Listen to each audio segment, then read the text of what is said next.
Do you ever get that feeling that something's holding you back, but you just can't put your finger on what it is? Well, today we're going to pull back the curtain on 10 silent habits that could be draining your energy and honestly stealing your joy without you even knowing it.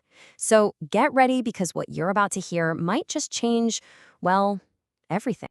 I want you to imagine something for a second. Every single day, you're building this invisible cage all around you. It's made up of these tiny little routines, things that seem totally harmless, but when you put them all together, they create this wall that separates you from feeling genuinely happy. Does that sound even a little familiar? To really get this, let's just forget about boring lists. Instead, let's meet someone whose story, it might feel a little too close to home. This is the key to spotting that silent trap. So, this is Laura. To the rest of the world, she's a total rock star designer. She's always on time, her work is always perfect, she's always in control. But behind that flawless facade, Laura is fighting this secret battle, and it's a battle fueled entirely by her own habits. Every single night, it's the same ritual. She just falls into this rabbit hole of social media, comparing her actual messy life to the curated perfection she sees on screen. Of course, sleep doesn't come easy after that, and the next morning, the whole cycle of stress, exhaustion, and feeling disconnected just begins all over again.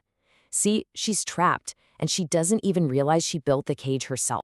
Laura's battle, and honestly the battle for so many of us, it starts in a place no one else can even see, inside her own mind.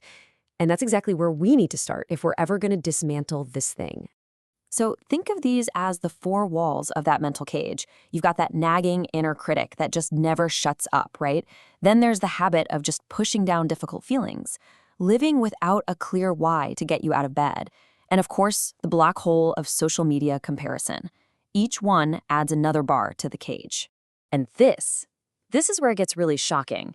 This isn't just a feeling we're talking about. It's a cold, hard fact. A major study found that teens who spend more than 3 hours a day on social media have a 60% higher risk of depression. Let that sink in for a second. 60%. This is a modern trap that we are all just walking into, completely blind. The Roman Emperor Marcus Aurelius said it centuries ago. Our life is what our thoughts make of it. So what does that actually mean for us right now? It means you are the architect of your own mind. You have the power to choose which thoughts you build your reality with. You really are in control. But here's the thing. The mind isn't fighting this battle alone. Our body is either its greatest ally or its absolute worst enemy. So let's talk about the physical habits that are tipping the scales. Bad sleep, living your whole life from a chair, fueling up on processed junk food, or using substances to escape. I know these might sound like cliches, right?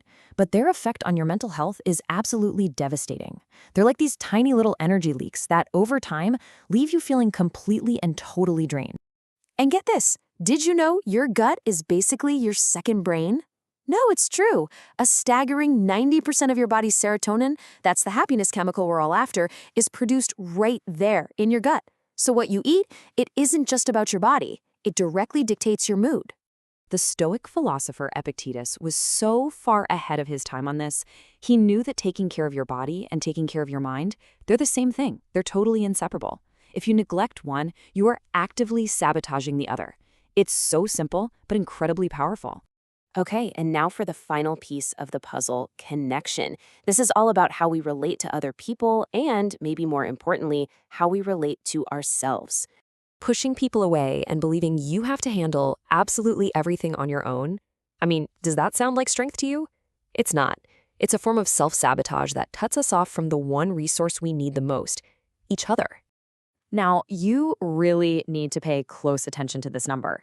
Research shows that just accepting support from other people can cut the risk of mental health issues in half. A 50% reduction. That is the incredible power of just letting someone in, letting them lend a hand. Just like the philosopher Seneca said, we are social creatures. We're wired for it.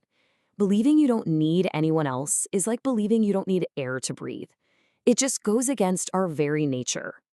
Okay, so we've identified the traps, we've seen the habits of the mind, the body, and connection. So now for the most important question of all. How do we break free? How do we finally break this cycle? Let's go back to Laura. Her entire life shifted with one simple question from a friend. Hey, are you okay? And that just opened the door. She started setting boundaries. She actually gave herself permission to rest. And, this is the big one, she sought professional help. She realized asking for help isn't weakness, it's the ultimate act of courage. So, Laura's journey, it gives us a clear map. Step 1 is just awareness. Just notice your habits and don't judge yourself for them. Step 2 is action. Pick one small thing to change, just one, and stick with it. And step 3 is support. Understand that reaching out is the bravest, strongest move you can possibly make. And now, this question. This one's for you. After hearing all of this, what is the one small change you are ready to make starting today? Let me know down in the comments.